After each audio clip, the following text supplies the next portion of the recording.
So guys, recently it occurred to me that, all the time on my Facebook group, I will do channel reviews for other channels to try to help them out, because I want to help the members of my group. But then I realized maybe I should give myself a channel review. Use that same set of procedures that I use on other people's channels on my own. And the first thing that I noticed when I started giving myself a channel review is my channel banner. It's okay. It has all the right elements, but I probably should pay someone to make a channel banner, because I wouldn't say that the design elements of my channel banner or my previous ones were really that complex or that, high level, because I'm still developing those design skills. And, my first look at my channel and my thumbnails is they're okay, but they could be a lot better. There's a lot of room for growth. And I've just started to develop this opinion on my channel that, when it comes to design or really any other skill, if you haven't developed it, it is okay to outsource it to other people until you develop those skills. You should still learn to do those things, but if you really don't know how to do something, just winging it makes your channel design elements just kind of look meh.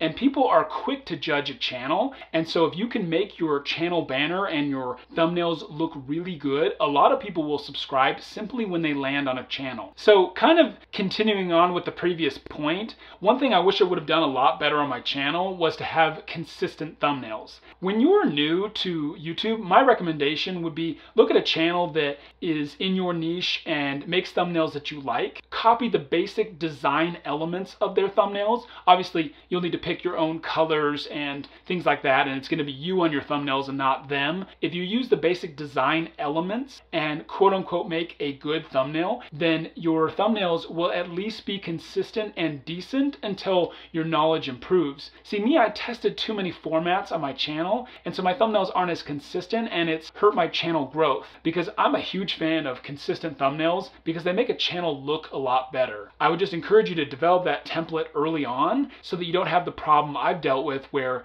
I've changed my style over time and it's made it hard for subscribers sometimes to recognize my thumbnails. So another mistake that I've made is I've overused these stock images I've taken of myself for my thumbnails. See, honestly, I don't really like making thumbnails. They're not my favorite part of the video creation process, and so it's easy to just get lazy and keep reusing the same photos. And whether or not they're actually high quality, it doesn't really matter if you keep using the same ones. It's not very exciting for your viewers to see the same pictures of you on your thumbnails. And I need to do another thumbnail photo shoot. I just avoid it because I don't really like thumbnails. And I'm starting to identify this as an issue. And so I'm going to have to plan specific times to focus on thumbnails and the images that I make for them, because if I don't, then it's never going to improve. And actually, I plan to do a photo shoot with my sister, who is a professional photographer, and try to get a huge selection of stock photos of myself so that I can avoid this problem for quite some time, because then my thumbnails will be easier to make and the variety of images will allow them not to feel repetitive to subscribers.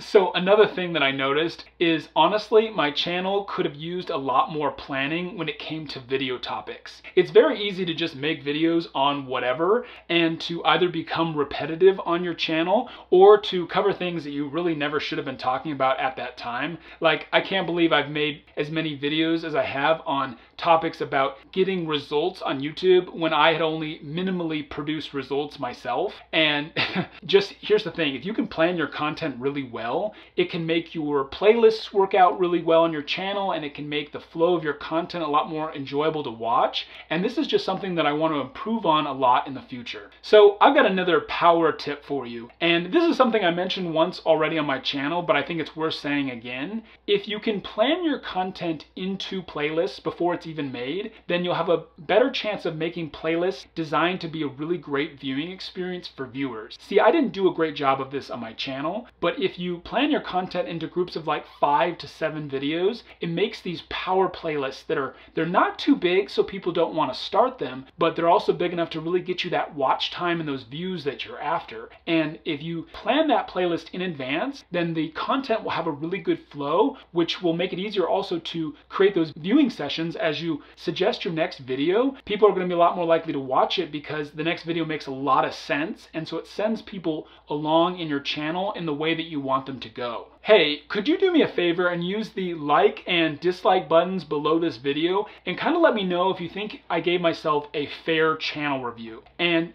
could you tell me in the comment section below, how would you review my channel? I would love a channel review from you. If you think something is missing or I could do something better, let me know about it. Here's the thing, when it comes to your channel, there's kind of two sides of it. There's, the front facing view of your channel, the channel review like we've been talking about, but the other side is what's behind the channel, the YouTube analytics. And you want to be giving yourself kind of two channel reviews. One that is, looking at your channel as in like your thumbnails and your channel banner and all that, what faces you, but then also get in those analytics and see, is what I'm doing working? Is my channel growing? And being honest with yourself about the conclusions that you come to when you dig into your analytics. And if you don't know how to do that, I have a video on my channel where I explain what analytics I think are important and how to interpret them. And I will put that video right here on the screen. If that's something that you're interested in, then I guess I'll see you over there in that video.